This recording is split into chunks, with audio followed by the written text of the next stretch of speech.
What is going on, guys? It has been quite some time since we've had a chance to jump on. It's been a little bit of a crazy couple of weeks, right? I've got so much to cover. We've got a lot of really good progress that we've been experiencing when we talk about interest rates, when we talk about some of the fluctuations with the inflation data and the employment data.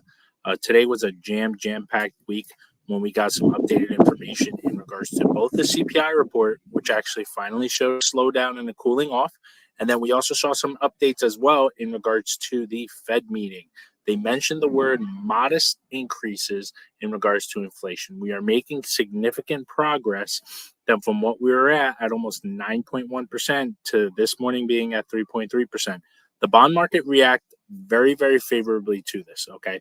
Now, before we dive into that, I wanted to kind of go, as we usually do, a little bit of the recap as to what happened last week. And it was literally a tale of two different tales, right? We saw a significant downshift when we talked about discrepancies with the job market. The BLS report, the Bureau of Labor Statistics. Now, I've shared a few videos with this. They created almost 272,000 jobs, or they claim that 272,000 jobs were created. But the reality was that although we were only expecting about 185,000, when we do a deep dive into this, we'll notice that a bulk of the jobs that they claimed that were reported were actually part-time jobs. Okay. And that's a very important thing to realize because within this report, there's two different job reports, right? We look at both the business survey and the household survey. Now, of course, the business survey kind of dives in very deeply into what the expectations are, predominantly when we talk about modeling and estimations, right?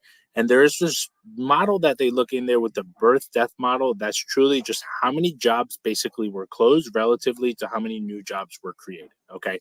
So if we were to really mimic a lot of the different models of the 231,000 jobs that they claim were created, only about really, I would say less than a third of them were essentially full-time jobs.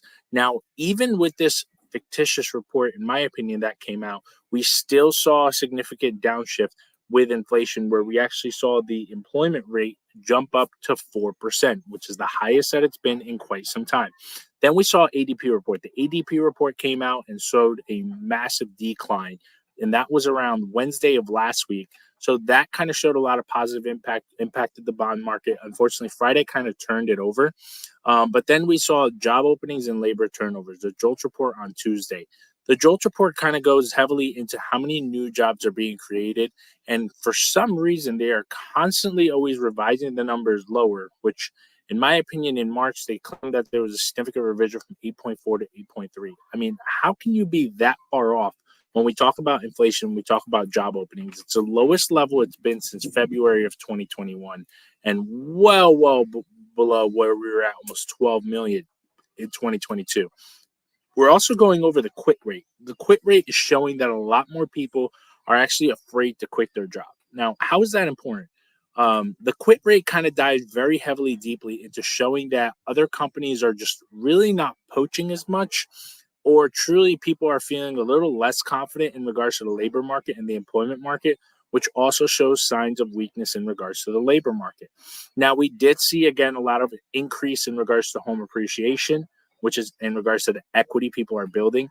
We saw, a 1.1% increase from April to March, which is great, after we already saw home prices are already almost 5.3% higher than they were last year, meaning you're gaining consistent equity even with home prices being significantly higher than where they were in 2018 and 2019. Okay.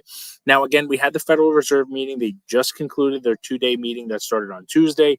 We saw a lot of insight in regards to their monetary policy.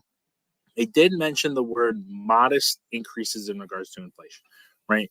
Inflation is slowing down, not necessarily at the pace that we want to hit that 2%, but we're gradually moving there.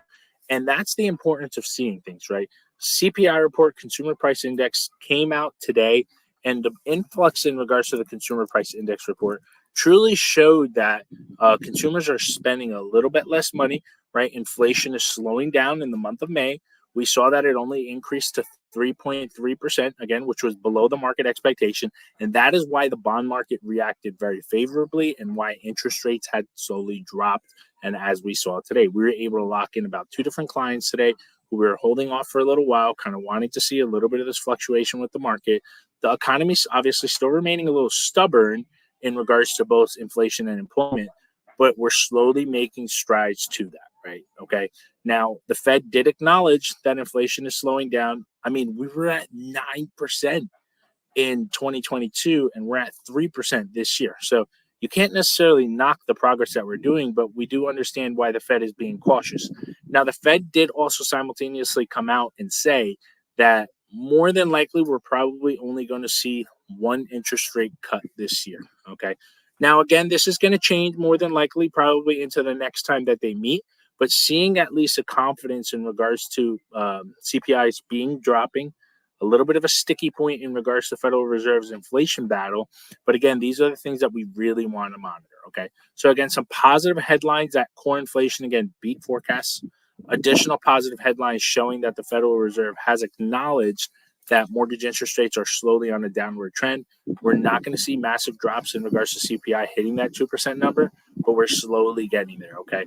So for those of us who are sitting there waiting on the sidelines, it is uber critical for you to start taking advantage of some of the opportunities that we currently have, because as interest rates start to trickle down, affordability no longer becomes an issue.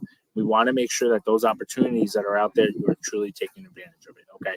I will share this link. Any questions that you guys have thereafter, please feel free to shoot me a message. And as always, I appreciate you guys jumping on. Talk to you guys soon.